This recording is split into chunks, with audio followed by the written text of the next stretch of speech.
Welcome to the CEO Bench. My name is NAVIO on this fourth edition. Actually, not fourth edition. It is the fourth episode, right? Yes. Welcome to the CEO Bench. My name is NAVIO.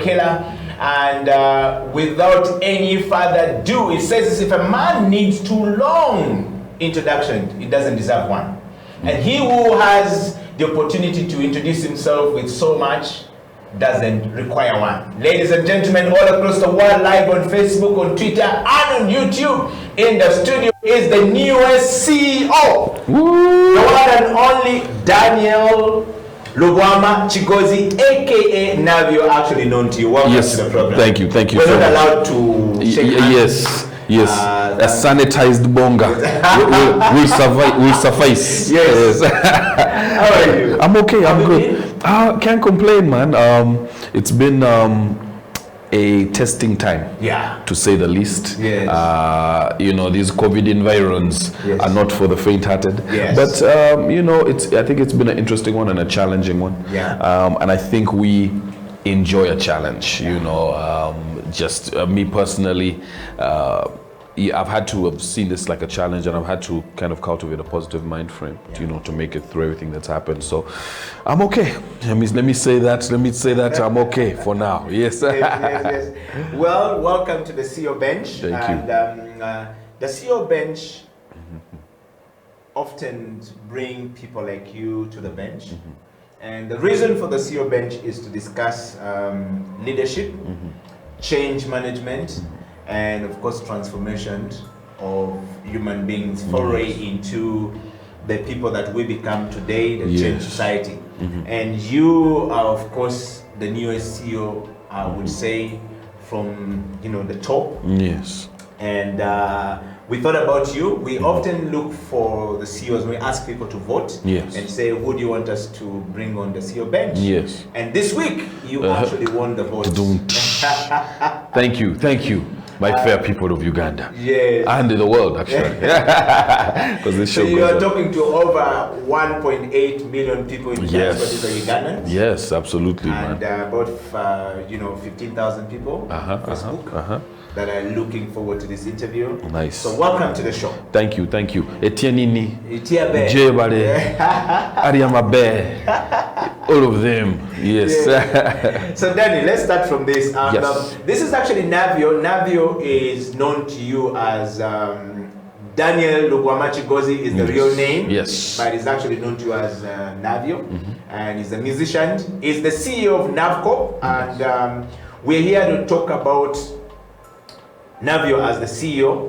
And we're looking at the leadership abilities that determines the level of effectiveness of a leader. Yes. And we're looking at the success stories of NAVCORP. Yes. You have built NAVCORP from scratch to where it is today. Yes. And we want to know what have you been through, what processes you've gone through, what you've done. But to start with first, we'd like to throw you to the deep end. Who is Daniel Lubwama Kigozi in a nutshell?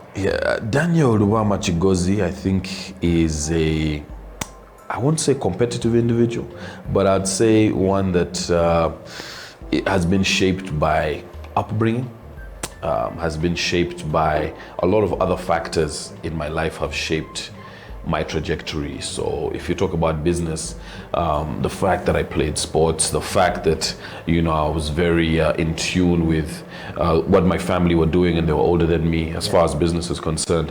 I think all of these factors kind of chipped in and helped to shape the person that I am now.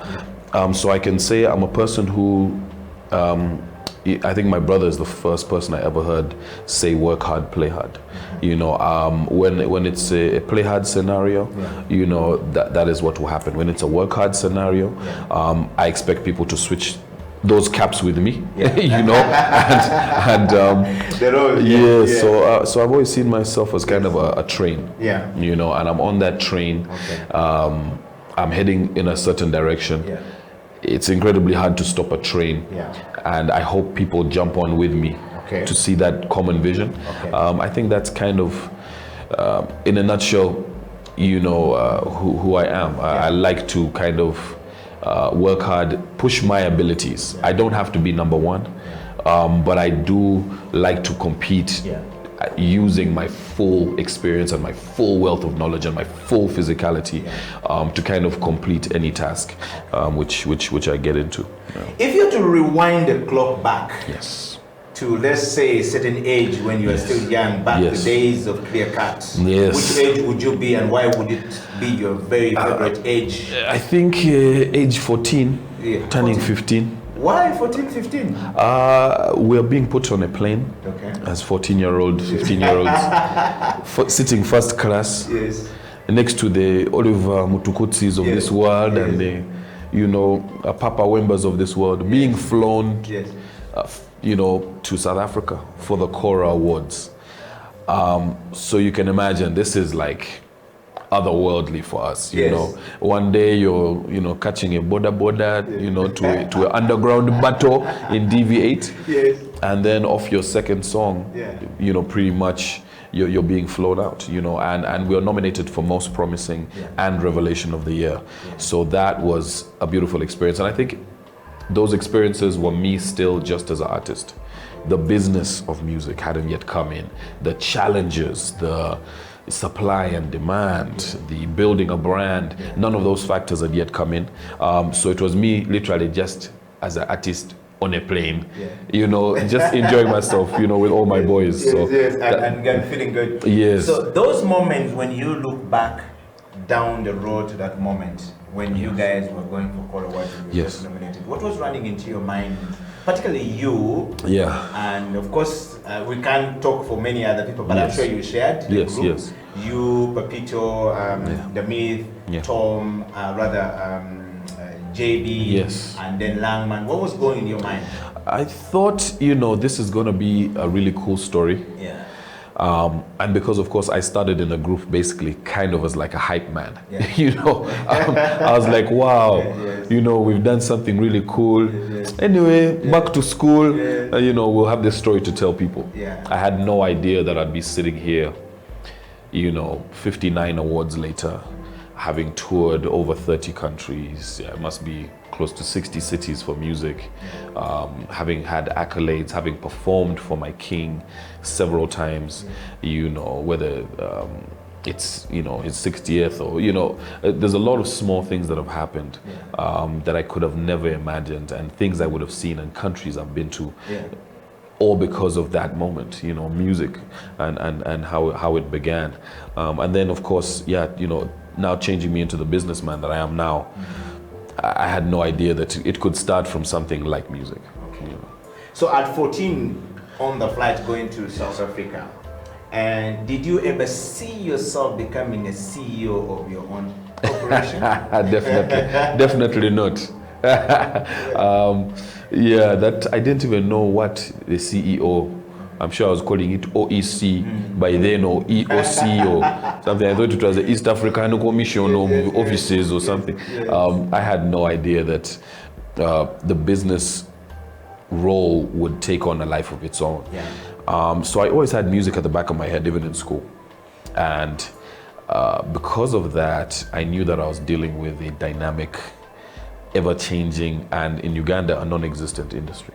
Just as far as music was concerned. People were releasing music, but in terms of like hip hop and people breaking the mold by then, it wasn't really done consistently. You had very talented individuals who put their best foot forward and inspired us. But in terms of consistent work, I'm like, what are the frameworks that make this work? So I felt myself coming back holiday after holiday, learning a bit more about music, then going back to school, and I'd add a module of business, or I'd add a module of psychology, or I'd add a module of political science. And all of these things were kind of feeding back into the roles that I wanted to do. I thought I would be in the line of UN work, aid work. That was really my focus. I thought I'd move into that international relations space, because I've always wanted to change lives and do something positive. But I knew that there's a lot of similarities between that world and this world. The music business. There are two worlds. Yes. Especially if you're treating it as a business. You will be on camera and you will be addressing people and you will be a role model of sorts. And I knew that there were a lot of similarities between the two. So I kind of prepared myself for such. Yeah. Wow. Well, if you're joining us from all across the world, we are talking to Daniel Lubwama Kigozi, aka NAVIO, who is the CEO of NAVCORP. NAVCORP is a company owned by, founded and owned by NAVIO as a musician. And I think he has already given you some really great insights on how it started and how it started, where it is, and where it's going is where we're going now. And so please tap your neighbor, tap your cousin, tap your sister, grandma, grandpa, everyone down and tell them there is a CEO called NAVIO. Yes. On television. Yes. NAVIO, we're going to talk about something very interesting. Yes. Change management. Yes. What is your idea of being a leader now that you're a CEO? First of all, Yes. how did you become a CEO of your company? I think for me it was born out of necessity. You know, there's only so long you can stuff money under your mattress. There's only so long you can stuff money in your cupboard and your shoe boxes, and eventually, if you're growing at the rate which we were growing, then you have to make allowances to expand and do them in the right way and a safe way. So it came out of necessity. First of all, setting up the company, you're doing tours all across the world. A personal account is great, but how these things are taxed becomes important for your business later on. As soon as you cross that threshold of 50 million a year, you're now in the interest become shares. Yes, they'll be like, can I see your documentation? So as soon as you cross that threshold, you can't just be trying to balance things from your own account and such. So it really came out of necessity. The industry and my personal career had moved to a point where I had to be doing business professionally. You cannot just be directing 20, 30 ma into your personal account and not really keeping track of what's going on. And two, setting up a framework, I think, protects you at the end of the day. You have all your books and you've ticked all your boxes. There are a lot of people running around who do promotions companies, but you're actually supposed to get a live show component to your company. That has to be written in your memorandums, all that stuff. So there are a lot of people who can get shut down at a moment's notice. People can walk in and be like, do you have permission to do this live show? Do you have permission to be on stage? Whose songs are you singing? Your copyright and such. So it was really about necessity for me. And of course, the role of CEO, it's not one that I thought I could take on at the same time as being an artist. But I think it makes sense because you have the legwork that a lot of the management does, and you see the world, you have that inside view of the world of music yourself. And a lot of people want to meet you. A lot of businesses, you attract people and attract clientele, sometimes using your marketing. And unfortunately, the marketing is tied into me. So because you're the product, you're the brand, and you're the product. So they're like, where do we get this quality? Moving into the event space, for example, where do we get this quality of image? Where do we get this quality of sound? And the fact that we had the studio and we had the film angle and the event space and everything from weddings to a lot of things we're involved in.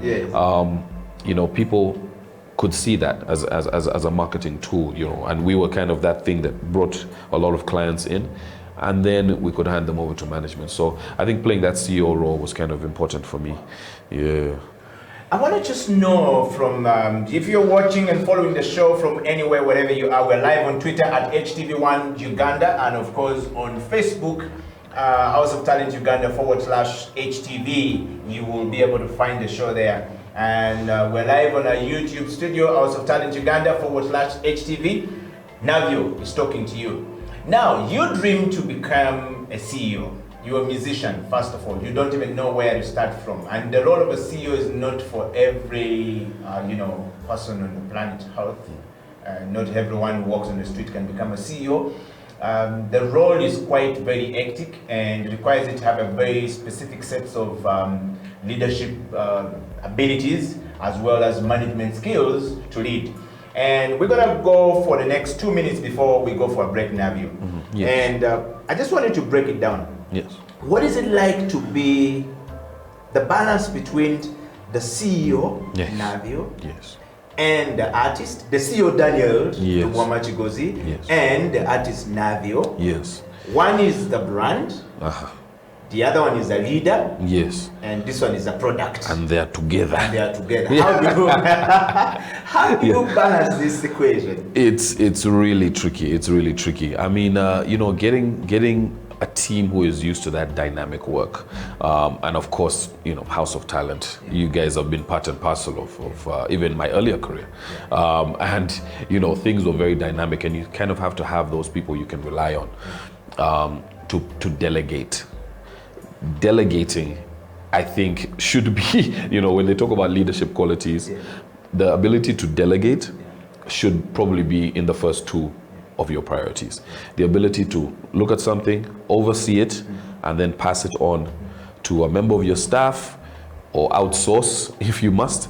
Of course, everything happening in-house is better, but the ability to delegate, I think, is really important, because even though I'm handling whatever I need to handle, I could be in front of a stage trying to take a call to China, to sort out something, and my name gets announced to come on stage. If you do not have someone to pass that on to, then somebody's calling you and saying, hey, by the way, we were looking for the CEO of NAVCORP for the big deals. This is Sony, and you're going to say, it's going the other side.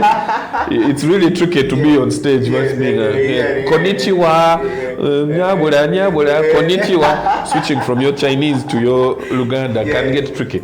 So delegation, I think, is one of the most important tools that I've used to kind of balance the two. Okay. And then trying to, it sounds, of course there are other things before this, but I'll say healthy mind, healthy body. Trying to create a framework where my mind keeps working and keeps challenged, and I keep reading and keep trying to update myself is important. But also physically, exercising is important. I meet a lot of guys and CEOs of their companies, and they're like, yeah, man, for me, I don't believe in getting more than 3 hours of sleep, or I have insomnia, and I have what? That, to me, shows usually there's an imbalance in their life. Yes. You can't sleep and whatnot, you have an excess of energy. Human beings are supposed to exercise. It keeps the mind healthy. So as well as keeping your mind healthy, exercising and a balanced diet to a degree. I'm not perfect, but a balanced diet and trying to stay physical, it really helps. Wow. Just as far as longevity is concerned. Because as soon as the body tires, the mind tires, and vice versa. So these two actually work in unison.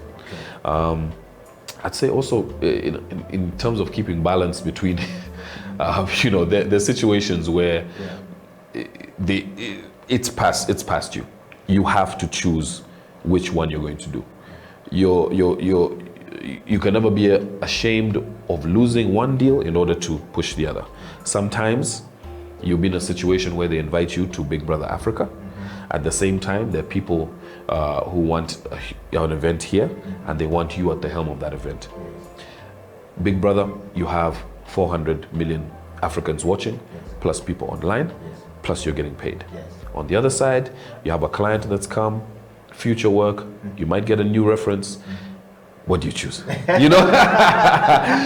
that is the real balance for CEO. So those kind of decisions, and that's just the music standpoint, so you can imagine all the other things and the farm as well. The farm and all this stuff. So you have those kind of deals that come in where people need shipments of stuff and product from the farm, and that's a very precise business. And that's one actually makes it easier to delegate. But as soon as you have stuff going in the event space and they want you at the helm, aid work, they need you at the helm. If you're doing a refugee project, and then they're flying in the Alicia Keys, and they need your presence there, the balancing act is very careful, but I think as a CEO, the most important thing is knowing you are going to lose something. At some point. Yeah, you can, like they say, you know, jack of all trades, Yes. master of none. Yes. You know, so sometimes you try and pull Yes. 17 different things. Yes. And then you don't. You fail at 16. Wow. But if you pick 3 or 4 things, concentrate on those, you know, you have a shot of excelling. Wow, we're going to take a break, NAVIO, and when we come back, NAVIO is going to be telling us, I think you probably have an understanding of why this show exists, which is to talk about change management, changing from NAVIO, the artist, the 14-year-old who found himself in the plane going to South Africa for Cora and, you know, clear cut in the group, and now to NAVIO that had to transform himself to being a businessman and being a CEO, and the complexities that comes with that are not something to play around with. He's been the only CEO, so far we know, as an artist to transform himself into a CEO that is successful in actually running a corporation as a business. Now that's a plus. Stay right there, we're going for a break, and when we come back, NAVIO will be telling us more onto the CEO bench. This is the CEO bench.